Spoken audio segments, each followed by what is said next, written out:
पर आकर आप किसी को माँ और बहन की गाली दो, ये अच्छे कुल के या अच्छे घर के संस्कार नहीं हो सकते। ये अच्छे कुल के या अच्छे घर के संस्कार नहीं हो सकते। पर सोशल मीडिया पर आकर आप एक लोटा जल शंकर जी को चढ़ाकर और उसकी रील बनाकर जनमानस को दे रहे हो, आप अपने घर के संस्कार प्रेषित कर रहे हो कि मेरे घर के ये संस्कार है, ये मेरे घर के संस्कार, ये मेरे घर के लोगों ने सिखाया मुझे मंदिर तक जाना, एक लोटा जल चढ़ाना और शिव जी की पूजन कर आराधना कर, साधना कर। हमको स्मरण में आ रहा है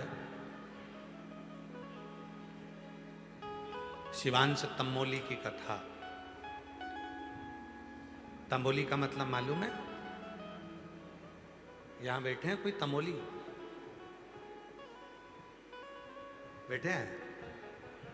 तमोली चौरसिया, पान लगाने वाले, पान बनाने वाले, और भगवान शंकर के गले में जो सर्प पड़ा है वासुकी, उन्हीं के वंश में ये तमोली आते हैं, ये चौरसिया आते हैं, उन्हीं के वंश।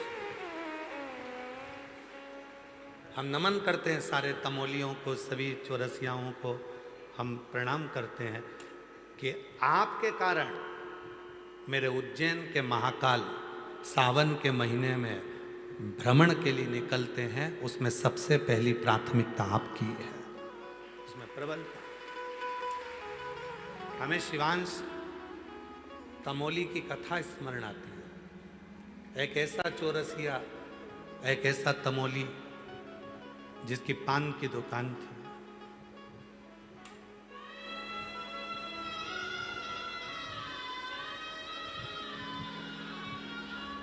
पान की दुकान है जिसकी, उज्जैनी अवंतिकापुरी में रहता है। एक छोटी सी गुमठी थी, कपड़े पर पान रख लेता था, उसी को लगा लगा कर सबको बेचा करता था। महाकाल के दर्शन का रोज का नियम था, बिना महाकाल के दर्शन के एक दिन भी वो तमोली नहीं रहता था। वो शिवांश तमोली, वो चौरसिया एक दिन भी बिना शिव के दर्शन के नहीं रहता था। एक दिन।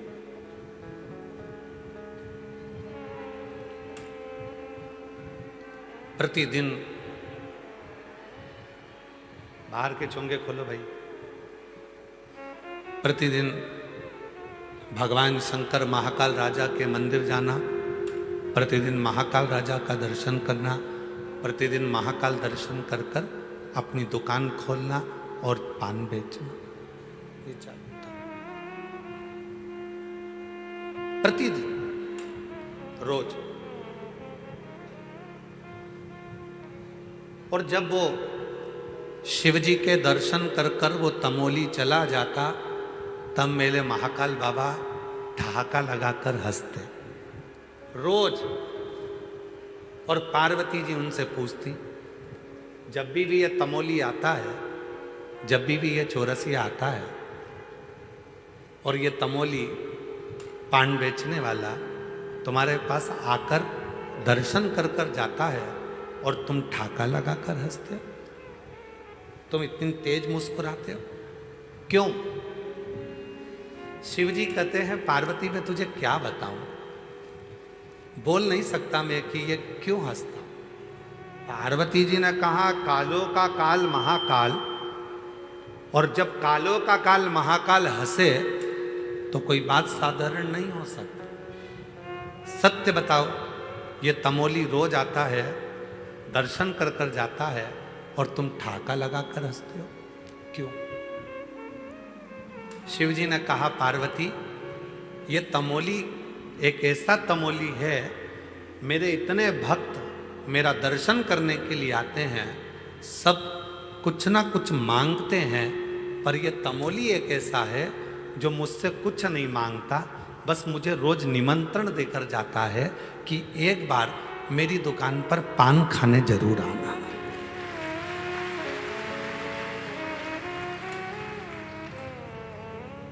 एक बार मेरी दुकान पर तुम पान खाने जरूर आना। पार्वती बस उसकी इसी निमंत्रण को मैं सुनकर हंसता हूं। इसी निमंत्रण को सुनकर मैं हंसता हूं। महाकाल राजा कहते हैं, पार्वती दुनिया की रीति है, जो मुझे रोज निमंत्रण देता है एक ना एक दिन मैं उसके दरवाजे पर जरूर पहुंचता हूं, ये निश्चित। पर वो समय का इंतजार करूंगा, वो समय आएगा और मैं उसके घर पर जाऊंगा, पान भी खाऊंगा, निश्चित है। अब तो तमोली रोज जाता, रोज भगवान को निमंत्रण देता। एक दिन तमोली के मन में आया कि अब मैं बहुत शिथिल हो गया हूं, अब मुझसे ना जाने मेरी जिंदगी कितनी बची है, कोई भरोसा नहीं है। एक दिन जिद में शिव जी के मंदिर में महाकाल के पास पहुंच गया और जय महाकाल कहकर जो उसने आवाज लगाकर कहा, बाबा मेरे जीते जी नहीं आओगे तो क्या मेरे मरने के बाद आओगे?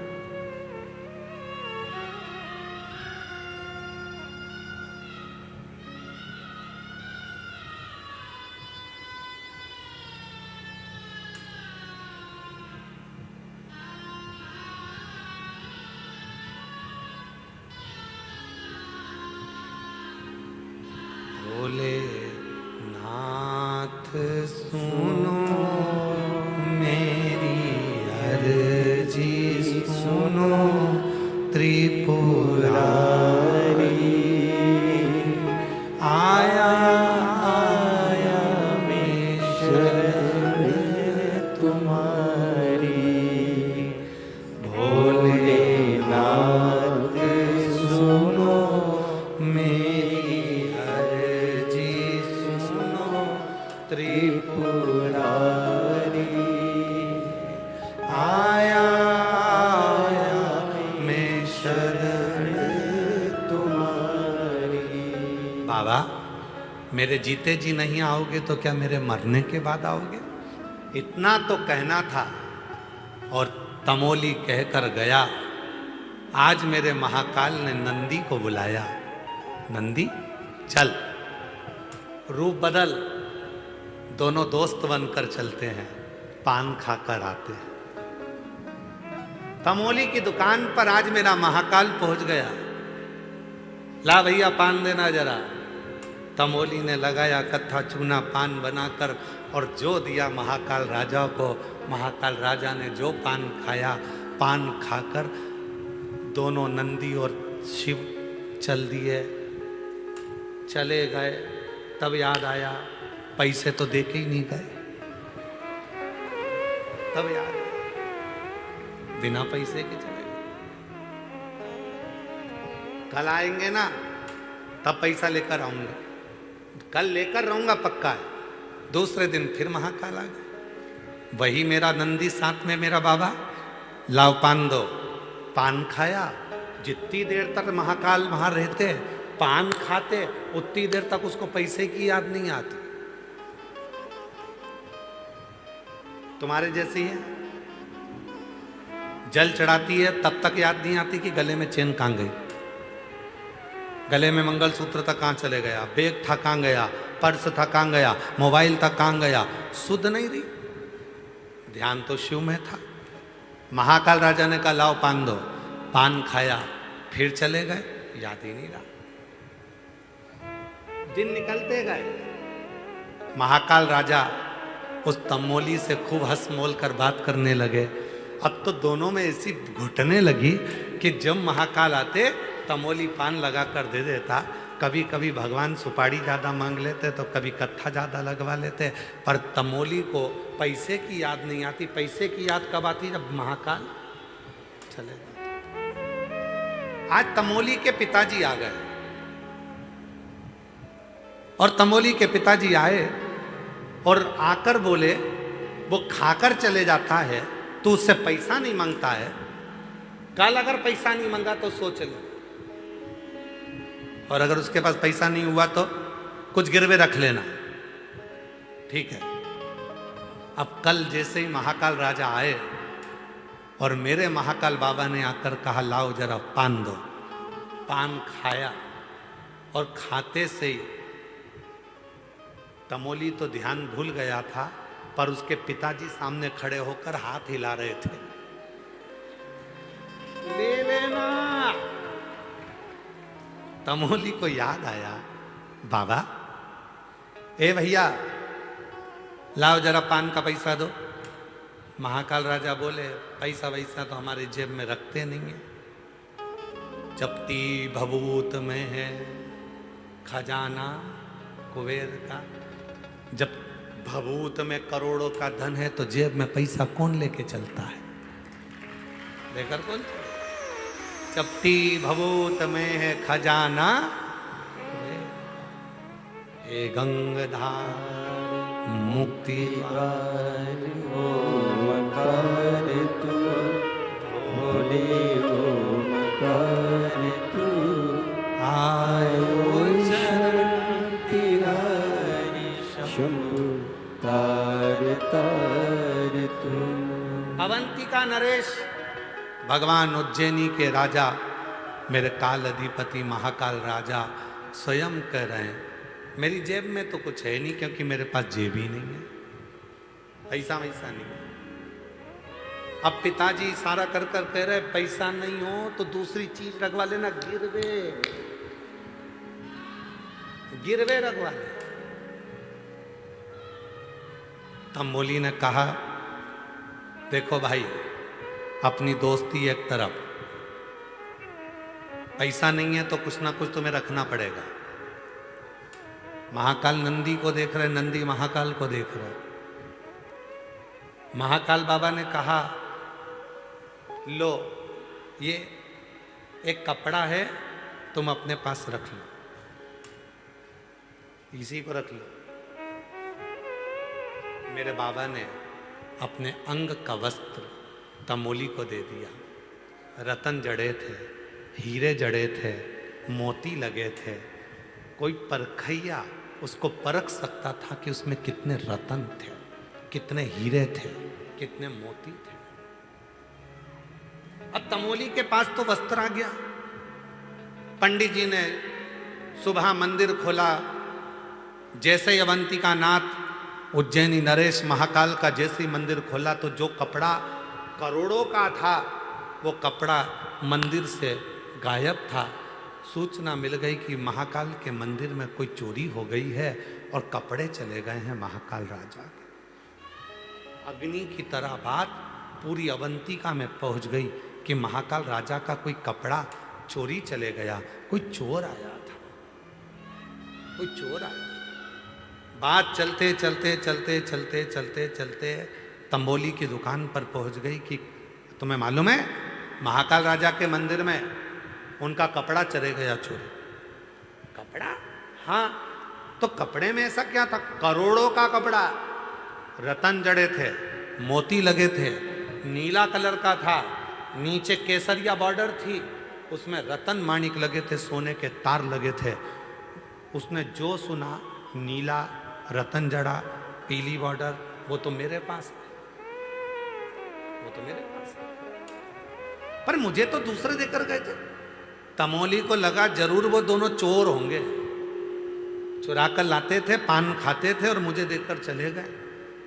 तमोली उस कपड़े को लेकर महाकाल के मंदिर में पहुंच गए।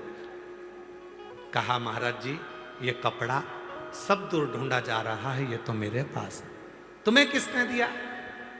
तो कहा कोई 2 रोज मेरे यहाँ पान खाने आते थे, पैसे मंगे तो नहीं दिए, उन्होंने ये कपड़ा दे दिया।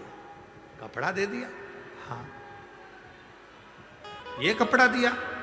हाँ। बात पहुंची कारागार में, तमोली को बंद करने लगे कि इसने ही ये कपड़ा चुराया होगा। जैसे ही कारागार में बंद करने वाले थे, इतने में भगवान तमोली ने महाकाल राजा से कहा बाबा मैंने तो तुमसे एक ही बार कहा था कि मेरा पूरा हिसाब कर जाओ, तुमने ऐसा हिसाब करा कि मुझे कारागार में पटक दिया। अब छुड़ा हुआ के महाकाल राजा मंदिर से बाहर निकले, कारागार के बाहर खड़े होकर कहते हैं ये मेरा ही भक्त है, मैंने ही अपना वस्त्र इसी को दिया। मेरा भक्त छुड़ा दिया। मेरे महाकाल बाबा जाने लगे, तमोली ने पीछे से आवाज लगाया, रुक जा, हिसाब तो बराबर कर जा, हिसाब बराबर करो पहले। शंकर भगवान लौट कर आए नंदी के साथ में, तमोली बोल क्या हिसाब बराबर करूं, कितना धन दूं, कितना वैभव दूं। तमोली ने कहा हिसाब बराबर करने में केवल एक वर दे दो, जैसे आज मेरे लिए आप यहाँ आए हो, श्रावण का जब महीना हो, प्रत्येक जीव के कल्याण के लिए आप अवंती का नरेश बाहर निकल कर आ जाओ।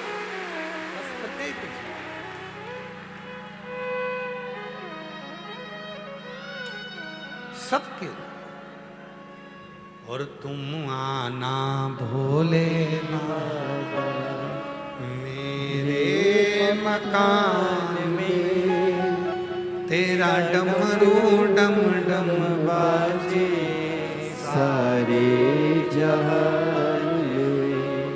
तुम आना भोले बाबा मेरे मकान में, तेरा डमरू डम डम बाजे सारे जहान में। तुम पार्वती को लाना, तुम गणपति को लाना, मेरे मकान में, तेरा डमरू डम डम बाजे सारे जहान में। एक तमोली के लिए, एक तमोली के लिए मेरे बाबा भोलेनाथ, मेरे शंभुनाथ, मेरे त्रिकालदर्शी, कैलाशी, अविनाशी, मेरे महाकाल राजा आज भी अवंतिकापुरी उज्जैनी में सावन के महीने में 12 ज्योतिर्लिंग में केवल एक ज्योतिर्लिंग है उज्जैनी महाकाल, जिसमें मेरे बाबा सावन के महीने में हर सोमवार को बाहर निकलते हैं अपने भक्तों के। एक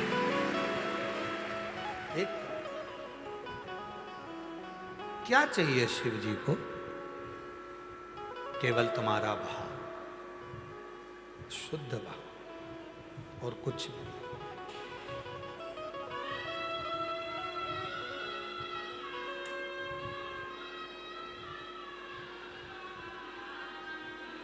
आप सबको मालूम है शिव जी का एक नाम है लकुलेश्वर महादेव।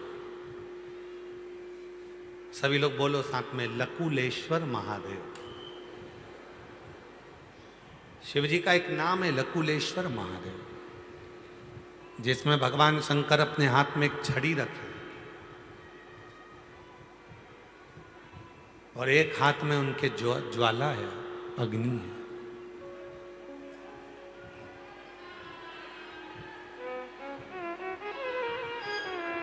नहीं चल रहा है, एलईडी नहीं चल रही है क्या? एलईडी नहीं चल रही है कि माइक नहीं चल रहा है? एलईडी, एलईडी वाले एलईडी चलाएं।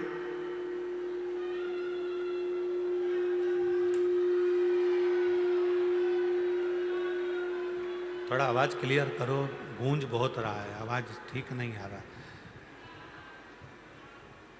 शिव जी का नाम है एक लकुलेश महादेव, लकुलेश्वर महादेव। शिव जी के हाथ में, एक हाथ में छड़ी है, दूसरे हाथ में अग्नि है।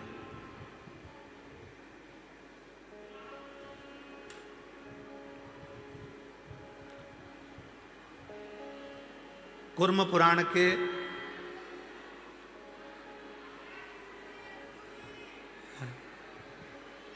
आवाज नहीं आ रही है, आवाज गूंज रही है। वही हम बोल रहे हैं, आवाज क्लियर नहीं है। शिव जी का एक नाम है लकुलेश महादेव। कूर्म पुराण के अध्याय नंबर 53 में वायु पुराण के अध्याय नंबर 23 में, लिंग पुराण के अध्याय नंबर 24 में लकुलेश महादेव का वर्णन है। लकुलेश जिनके एक हाथ में छड़ी है और दूसरे हाथ में अग्नि है। लकुलेश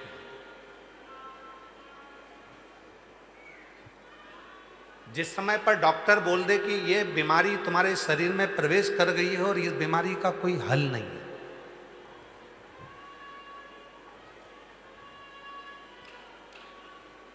कई बच्चे ऐसे हैं, कई बुजुर्ग ऐसे हैं जिनके शरीर के पांव काम नहीं कर रहे हैं, हाथ काम नहीं कर रहे हैं, धीरे धीरे उनका शरीर शिथिल होते जा रहा है, शरीर की नाड़ियां काम करना बंद कर देती हैं या शरीर काम करना बंद कर देता है। उनके लिए लकुलेश्वर महादेव का स्मरण बहुत जरूरी है। एक हाथ में छड़ी है लकुलेश महादेव और एक हाथ में अग्नि है। थोड़ा सावधानी से सुनिएगा, बड़ा सुंदर प्रसंग।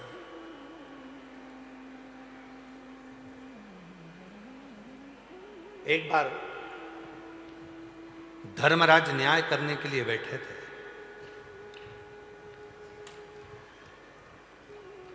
और धर्मराज न्याय करने पर जब बैठे थे, सारे देवताओं के जितने भी भक्त प्राण छोड़कर जा रहे थे उनके साथ निर्णय हो रहा था। एक महाकाल का भगत था, शिव का एक भक्त था, भगवान शंकर का एक भक्त, कुछ नहीं करता था, कुछ केवल एक काम करता था। ना उसके पास में धन था, ना उसके पास में वैभव था, ना उसके पास में दौलत थी, ना उसके पास में संपदा थी। केवल एक काम करता था, शिव का जो शिवलिंग मिल जाता था उस शिवलिंग के चारों तरफ सफाई कर देता था, साफ कर देता था। शिवलिंग के चारों तरफ सफाई करता था, शिवलिंग के चारों तरफ साफ करता था। बस एक नियम था उसका, ना वो बेलपत्र चढ़ाता था, ना वो जल चढ़ाता था, ना वो चावल चढ़ाता था, ना वो दीप जलाता था, ना उसके पास चंदन था, ना अगर था, ना तगर था, ना धूप बत्ती थी, ना अगरबत्ती थी, कुछ नहीं। केवल चंदन का लेपन करने की जगह भूमि की सफाई करता था। शिव जी के वो भक्त के प्राण छूट गए। प्राण छूटे तो वो धर्मराज के सामने गया। जितने भी भक्त आ रहे थे धर्मराज उनको बैकुंठ की ओर भेजते जा रहे थे, पर शिव का ये भक्त ऐसा था जिसने ना लोटा भर के जल चढ़ाया, ना बेलपत्र चढ़ाई, ना कभी व्रत करा, ना कभी उपास करा, केवल मंदिर की सफाई करी। इसको देखकर धर्मराज के मुख से निकल गया कि एक काम करो कि इसने कभी मंदिर में ना चंदन लगाया, ना जल चढ़ाया, ना धूप बत्ती लगाई, ना अगरबत्ती लगाई, ना दिया जलाया, ना पूजन करी, केवल मंदिर में सफाई करता था, इसलिए इसको स्वर्ग का रास्ता नहीं दिखा सकते, इसको वैकुंठ नहीं दे सकते। इतना तो सुनना था। जब उस शिव के भक्त को बैकुंठ के रास्ते पर ना भेजते हुए दूसरे रास्ते पर जब भेजा गया, इतनी देर में तो मेरा देव अधिदेव महादेव स्वयं दंड लेकर, छड़ी लेकर, हाथ में अग्नि का खप्पर लेकर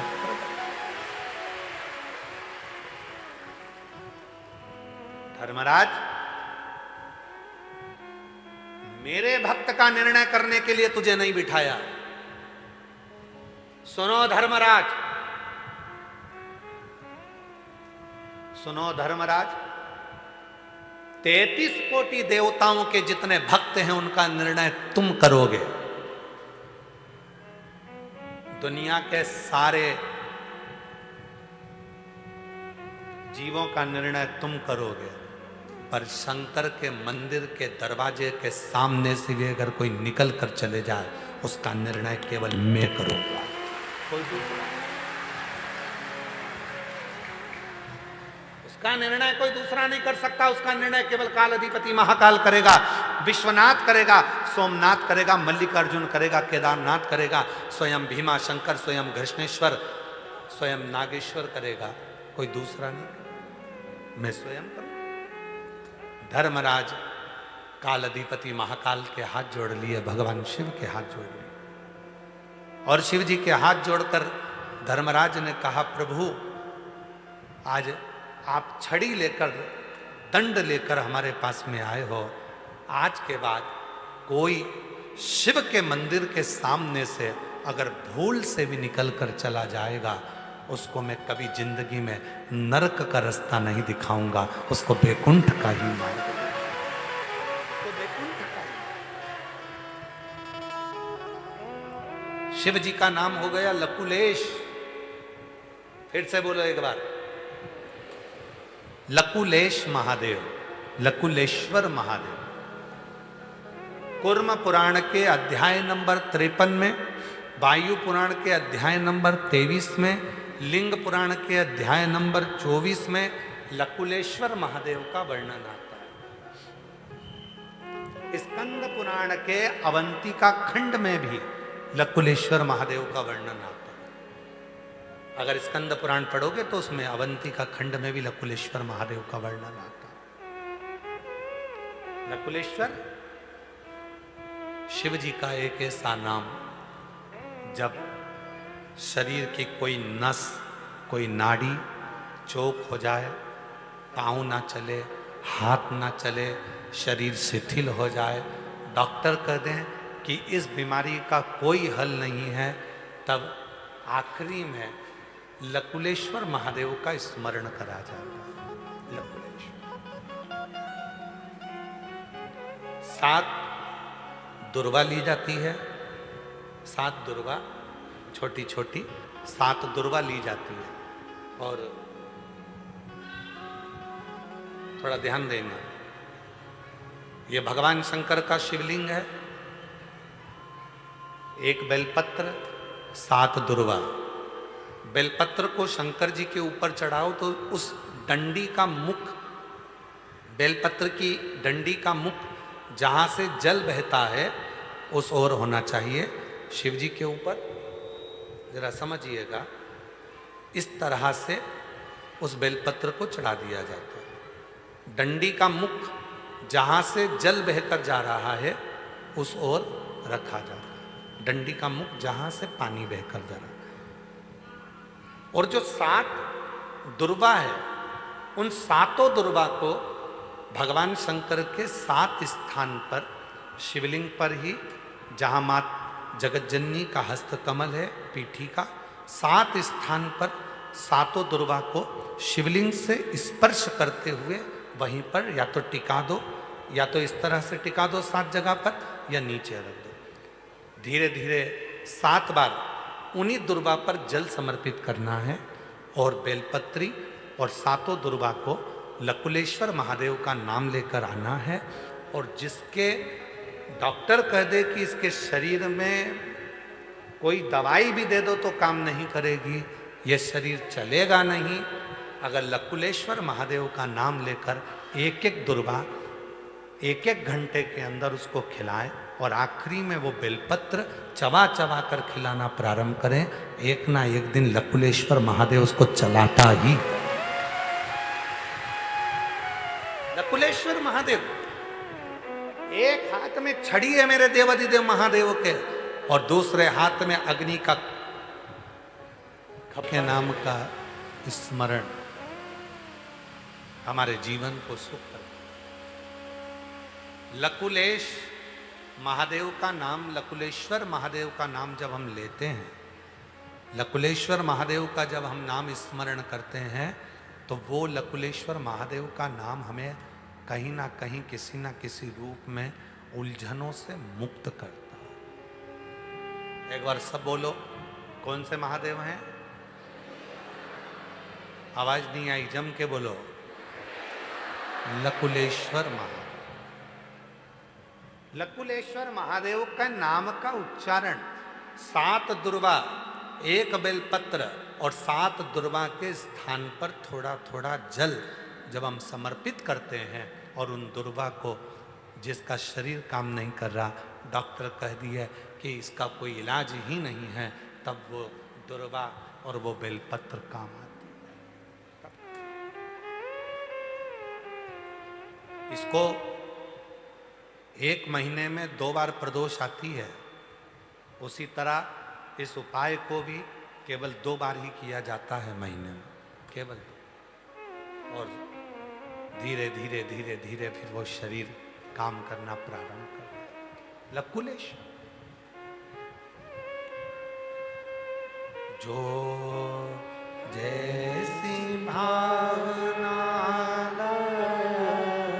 वो वैसा ही फल पाया, नहीं खाली उसे लौटाया, वो मन ही मन हर्षाया, और कर दिया मान मान काशी वाले ने लुटा दिया। भंडार काशी वाले ने। जितने भी भगवान शंकर के नाम बताए जाते हैं, एक तरीका बताया जाता है शिव जी की पूजन का, वो हमें फल देते। एक पत्र है, देखिए।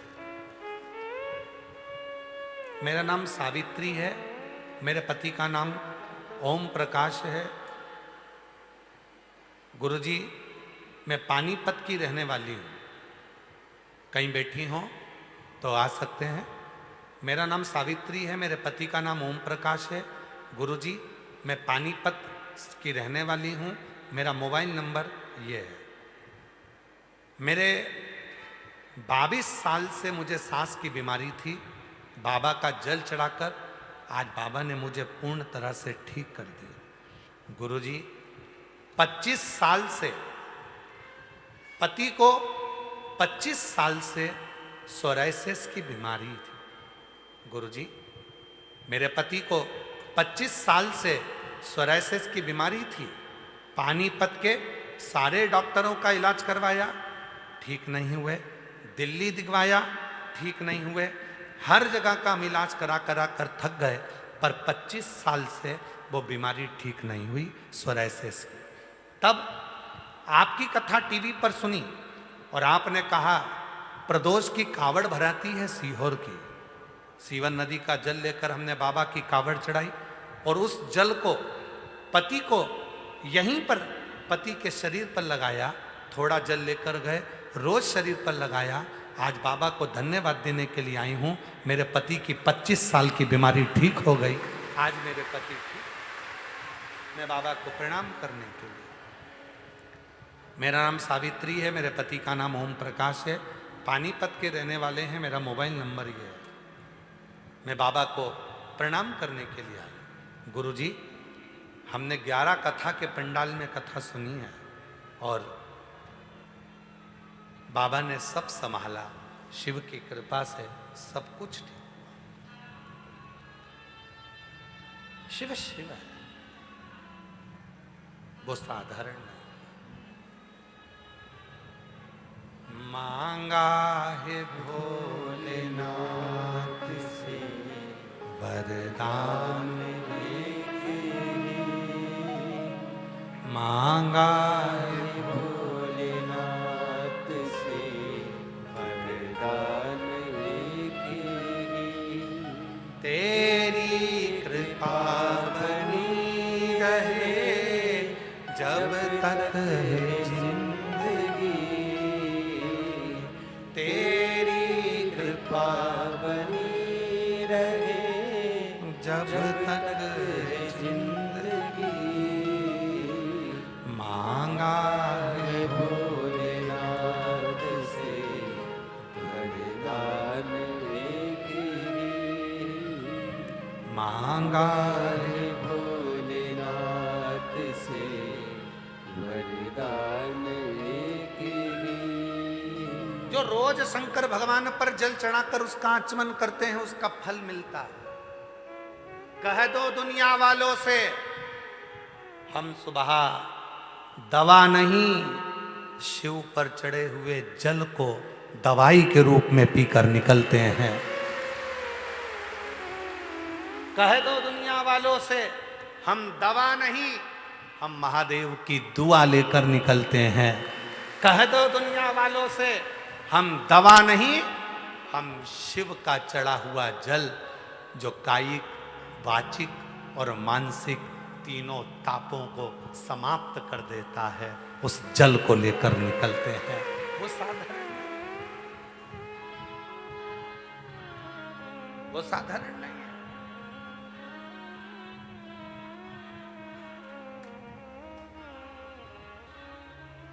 उससे प्रीत, उसके चरणों की प्रीति साधारण। महाराज कितना कृपालु है मेरा शिव, जरा देखिएगा कितना दयालु है। क्रतु ऋषि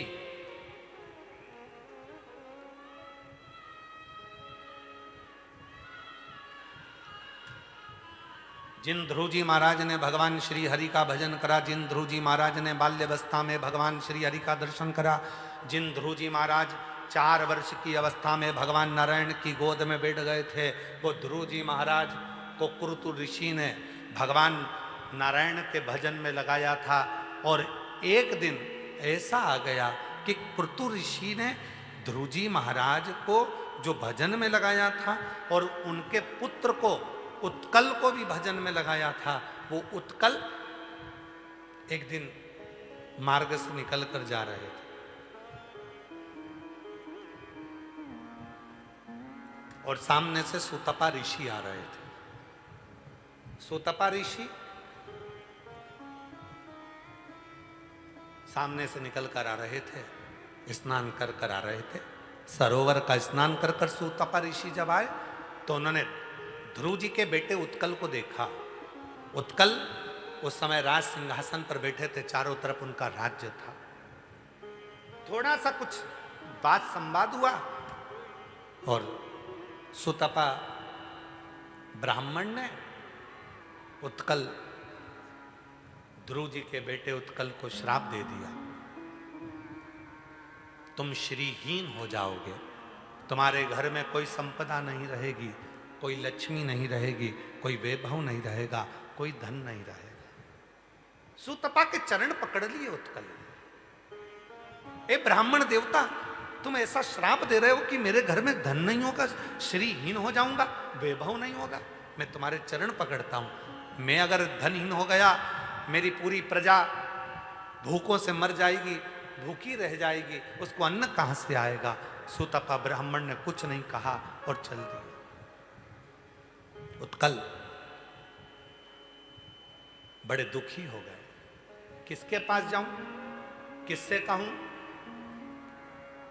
श्रीहीन हो गया, धनहीन हो गया, वैभवहीन हो गया, अब मैं किससे कहूं। तब वहीं से क्रतु ऋषि जा रहे थे। क्रतु ऋषि ने कहा, उत्कल क्या बात है, तुम बड़े दुखी दिख रहे हो। महाराज मुझे श्राप लगा है एक ब्राह्मण का, मेरे घर में धन नहीं रहेगा, कंगाल हो गया, लक्ष्मी नहीं है।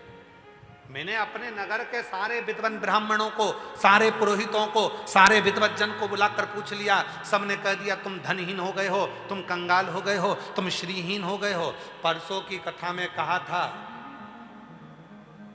बुखार आएगा कोई भी हाथ पकड़ लेगा, स्वास्थ्य खराब होगा कोई भी तुम्हारा हाथ पकड़ लेगा, पर समय खराब होगा तो कोई तुम्हारा हाथ नहीं पकड़ेगा, कोई पकड़ने वाला नहीं होगा।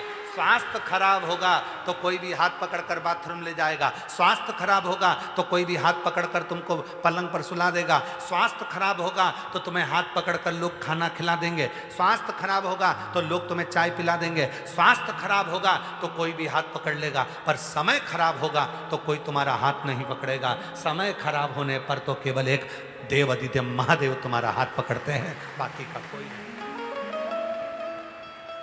क्रतु ऋषि ने देखा कि उत्कल धनहीन हो गया, वैभवहीन हो गया, सत्ताहीन हो गया, उसके पास में संपदा नहीं है, धन नहीं है, वैभव नहीं है, बड़ा दुखी हो गया। क्यों चिंता करते हो, मैंने भगवान विष्णु की भी आराधना करी। विष्णु जी ने मना कर दिया कि मैं तुम्हें धन नहीं दे सकता क्योंकि तुम्हें ब्राह्मण का श्राप लगा।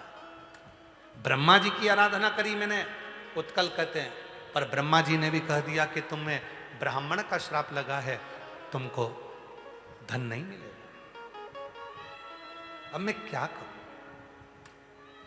क्रुत ऋषि ने कहा कुछ मत कर, कुछ मत कर, केवल एक काम कर, कोई शिव का भक्त निकल कर जा रहा हो उसका मुख झूठा करा दे। हम जब इस व्यासपीठ से कहते हैं ना कि कुछ नहीं हो तो अपने साथ में 2 पानी की बोतल लेकर चलो, एक खुद के लिए, एक अड़ोसी पड़ोसी के लिए। हम इस व्यासपीठ से कहते हैं कि बन जाए तो 10-20 रुपए की कोई टॉफी, कोई बिस्कुट, कोई पानी का पाउच, कोई पानी की बोतल किसी को देकर देखना, पिलाकर देखना, अगर कोई शिव पुराण का सुनने वाला कोई श्रोता हो, कोई श्रोता।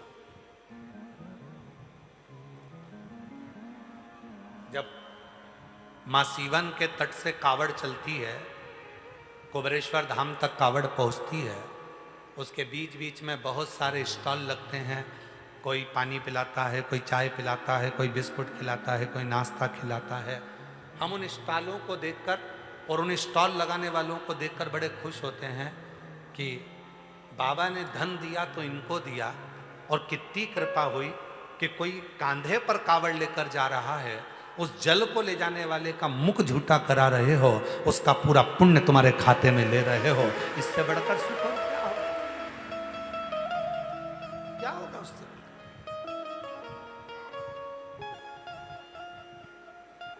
लोग कहते हैं, सियोर वाला बाबा कहता है कि कथा में मुख झूठा कराओ, टॉफी खिला दो, बिस्कुट खिला दो, पानी पिला दो, कुछ खाने पीने का घर से आ रहे हो तो 2 रोटी ज्यादा बनाकर अचार का मसाला लगा कर ले आओ, अपनी अड़ोसन पड़ोसन धड़ोसन को दे दो, कथा में उसका मुख झूठा करो। उसका फल क्या है? ध्रुव जी महाराज के बेटे उत्कल जो राज्य सिंहासन पर थे, सुतपा ब्राह्मण के श्राप द्वारा धनहीन हो गए, वैभवहीन हो गए, सत्ताहीन हो गए, धन चले गया, संपदा चली गई, सारा श्री चले गया, कुछ भी नहीं बचा, सारा वैभव चले गया, सारा धन चले गया, बड़े दुखी थे, मेरा नगर कैसे खाएगा, क्या होगा? तब क्रुत ऋषि ने कहा एक काम करो, जब भगवान नारायण ने कह दिया कि ब्राह्मण का श्राप लगा है, मैं कुछ नहीं करूंगा। ब्रह्मा जी ने कह दिया ब्राह्मण सुतपा ब्राह्मण का श्राप लगा है, मैं कुछ नहीं करूंगा। इंद्र ने मना कर दिया, लक्ष्मी ने मना कर दिया, सबने मना कर दिया। तब एक दरवाजा खुला है, वो देव अधिदेव महादेव का दरवाजा खुला है। तू एक काम कर, कोई शिव का भक्त जा रहा हो, कोई शंकर का उपासक जा रहा हो, कोई शिव की शरणागति का भक्त जा रहा हो, कोई शंकर की भक्ति में डूबने वाला हो, उसका मुख झूठा करा दे, उसका मुख झूठा करा दे।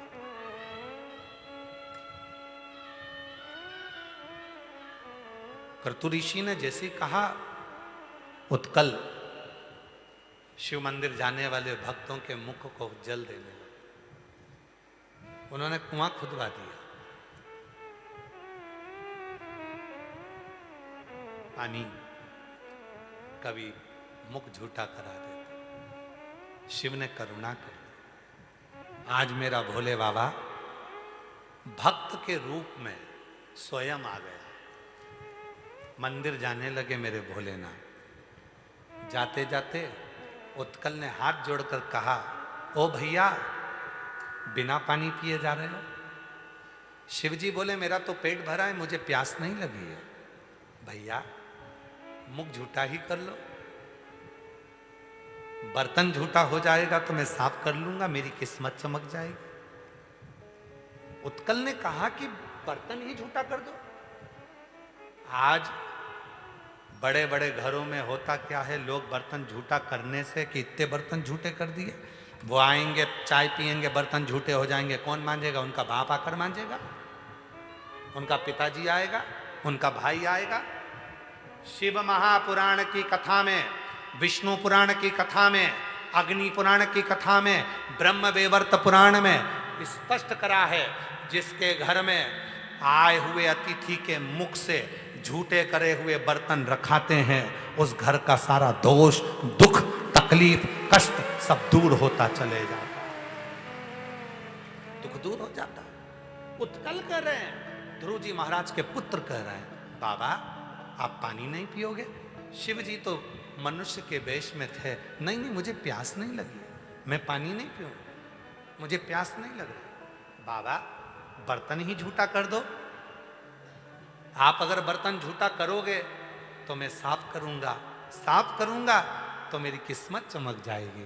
बाबा झूठा कर दीजिए ना। शंकर जी तो जाने लगे। उत्कल पीछे पीछे पानी का लोटा लेकर गया। बाबा थोड़ा सा तो जल पी लो। शंकर जी ने ओका करा और ओका करा, उत्कल ने पानी डाला। शिव जी ने जो पानी पिया उस पानी का एक अंश उत्कल के शरीर पर पड़ गया झूठा, और जैसे ही शरीर पर पड़ा उत्कल ने जाकर जो कपड़ा भवन में टांगा था वहीं पर लक्ष्मी बरसना प्रारंभ हो गई और उत्कल वैभवपति बन गया। वैभवपति। तेरी कृपा बिना न हिले एक भी लेते हैं श्वास, तेरी कृपा से बखान क्या करूं मैं राखो के ढेर का, चपटी भभूत मेरे खजाना। जाना कुबेर का। क्या ना दे शिव, क्या ना दे शंकर। देखो इस कुबरेश्वर धाम पर आए हुए शिव जी के इन भक्तों का नजारा देखो। कीचड़ है, नीचे से जमीन गीली है, फिर भी अपनी पन्नी बिछाकर, अपना छाता लगाकर पूरे कीचड़ में लोग बैठे हुए हैं। पंडाल में तो लाखों लोग हैं, मंदिर में लाखों लोग हैं। हम तो आस्था वालों से कहेंगे मंदिर का भी अगर कोई नज़ारा हो तो जरूर दिखाएं आस्था चैनल पर कि मंदिर में भी लाखों लोग हैं और इस पंडाल के बाहर भी हजारों लाखों लोग हैं। कहाँ बैठे हैं? कीचड़ में। कहाँ बैठे हैं? धूल पर। पानी भी आ रहा, छाता संभाले बैठे हैं, कथा का लाभ ले रहे हैं। कल एक कोई भाई काउंटर पे बता रहा था कि कल कथा में केवल कुछ नहीं सुनाई दिया, केवल एक बात सुनाई दी, देवराज। बाकी का माइक इतना गूंज रहा था कि आवाज सही से सुनाई नहीं दी। केवल एक शब्द सुना दिया, देवराज। 3 नंबर काउंटर पे उसने अपनी बात कही, अगर वो बैठा होगा तो खड़ा हो जाएगा। हमको केवल कथा में माइक इतना गूंज रहा था, आवाज इतनी गूंज रही थी कि हमको केवल एक शब्द सुनाई दिया, देवराज। तो काउंटर पर बैठे हुए हिमांशु जी ने पूछा, तुमने कथा में कुछ मांगा था भगवान से? हाँ मांगा था। एक शब्द सुनाई दिया था, देवराज। कथा पूरी सुनी, आवाज गूंज रही थी, पर जब मैं कथा सुनकर 7 बजे आरती के लिए जा रहा था, जिस चीज को मांगने आया था मेरे भोले बाबा ने फोन पर मेरी वो बात पूरी कर दी। तो अगर बैठा हो तो आ सकता है, कहीं बैठा, उसको एक शब्द सुनाई दिया था, केवल देवराज, केवल देवराज। शिव महापुराण का एक शब्द उसको सुनाई दिया, बाकी के गूंज के कारण कुछ भी नहीं सुनाई आ रहा था, कुछ भी। देवराज। चपटी भभूत में है खजाना। जब उसके शरीर के एक कण भस्म करोड़ों का वैभव दे सकती है, तो शिव महापुराण की एक क्षण की शब्द तुम्हारे दुख को मिटा सकता है, तुम्हारी झोली भर सकता है।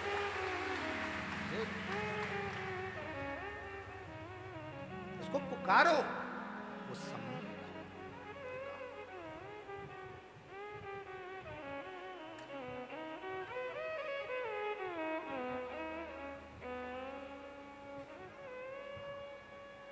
जब हम उसका स्मरण करते हैं, प्रभु भीड़ में तन्हाई प्यास की गहराई में मुझे तुम याद आते हो, मुझे तुम याद आते हो, मुझे तुम याद आते हो। उसका स्मरण करो, भजन करो। जैसे बहू सास की बड़ाई करे ना, और सास के कानों में बड़ाई अगर सुनाई में आ जाए कि मेरी बहू ने मेरी बड़ाई करी, सास खुश हो जाती है। कुछ नहीं देती तो आशीर्वाद तो देती है, आशीर्वाद तो देती है। सास बहू की बड़ाई करे, भले बहू उसको कुछ दे ना दे, फिर भी वो कह दे मेरी बहू बहुत अच्छी, तो भी बहू एक ना एक दिन अच्छा भाव अपने मन में लेकर आती। उसका भजन, उसका स्मरण, उसकी कीर्तन, मेरे शंकर का बार बार जब हम विश्वास की बात करते हैं, शिव भी कहता है इतने लोग विश्वास से आए हैं, पूरा मंदिर प्रांगण भरा पड़ा है, इतने लोग विश्वास से आए हैं, और जब विश्वास इनके अंदर आ गया तो कुबरेश्वर बाबा भी कहते हैं इसको खाली नहीं भेजूंगा, भरकर भेजूंगा। विश्वास, वो कहते हैं ना, जब मेरी निंदा करी जाती है, जब मेरी निंदा करी जाती है, बड़े ध्यान से सुनी जाती है। जब मेरी निंदा करी जाती है, बड़े ध्यान से सुनी जाती है। जब जिक्र मेरी प्रशंसा का होता है तो आहें भरी जाती है। सही में ऐसा हो गया, सही में लोगों की झोली भरा गई, सही में बाबा ने दुख दूर कर दिया, सही में ऐसा कर दिया। निंदा हुई तो ध्यान लगाकर सुना, ऐसा है महाराज, बाप रे, मैंने तो ऐसा सुना। और जब पत्र पढ़े जाते हैं, कोई तुम्हारे कानों में आकर कहता है मैं 3 साल से कथा सुन रही हूं और मेरे बाबा ने मुझे छप्पर फाड़ कर दे दिया, तब लोगों की आहें भरती है। इतना दे देता। और भीड़ में तन्हाई में प्यार की गहराई में दर्द में रुसवाई में मुझे तुम याद आते हो, मुझे तुम याद आते हो, मुझे तुम याद आते हो, मुझे तुम याद आते हो। कई लोग कहते गुरुजी हम बड़े दुखी हैं, भगवान ने सारा दुख हमको दे दिया। हमने कहा कोई बात नहीं, दुख दिया है धीरे धीरे मिटेगा भी सही, कष्ट आया है समाप्त होगा। तो किसी ने कहा गुरुजी भगवान पुराने समय का आज के समय में क्यों भुगताते हैं? जब पूर्व में हमने कोई कर्म किया तो भोगना आज क्यों पड़ता है? हमने कहा बिजली का बिल भरा है, बिजली का बिल भरा है, बोलो बोलो जम के बोलो, भरा है। जून की बिजली का बिल कब भराता है?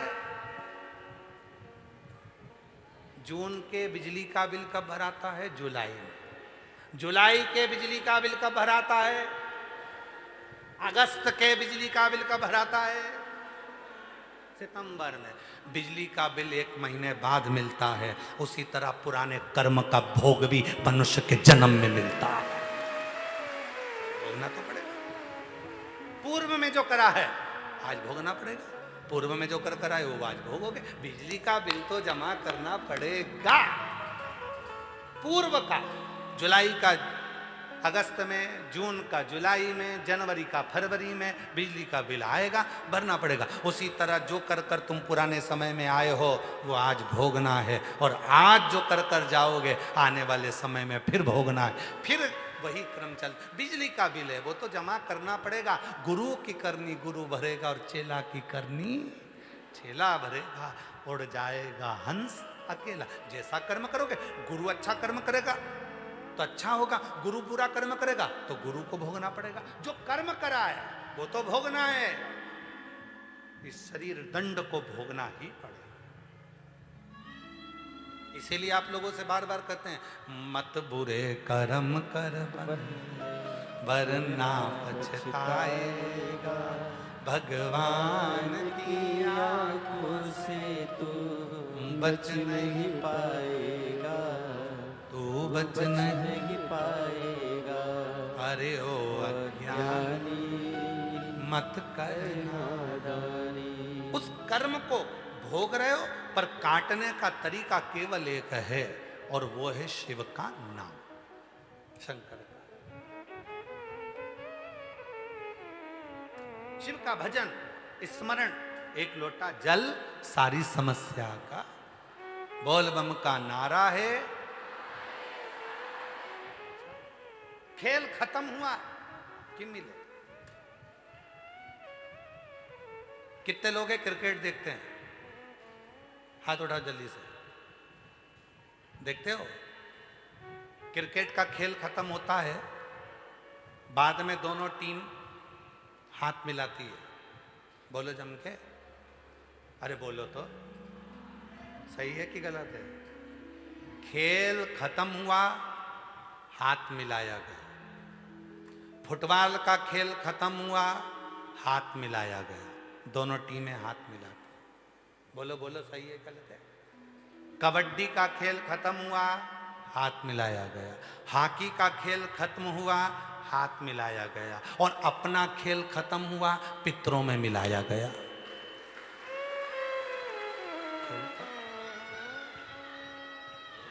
क्रिकेट का खेल खत्म हुआ, हाथ मिलाया। फुटबॉल का खेल खत्म हुआ, हाथ मिलाया।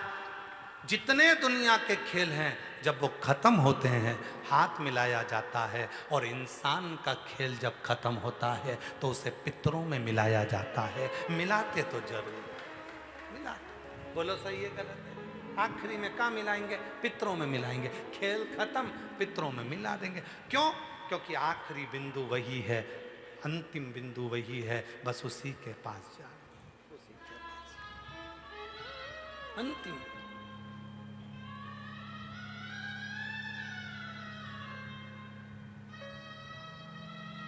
उसी के करीब में जाए, उसी के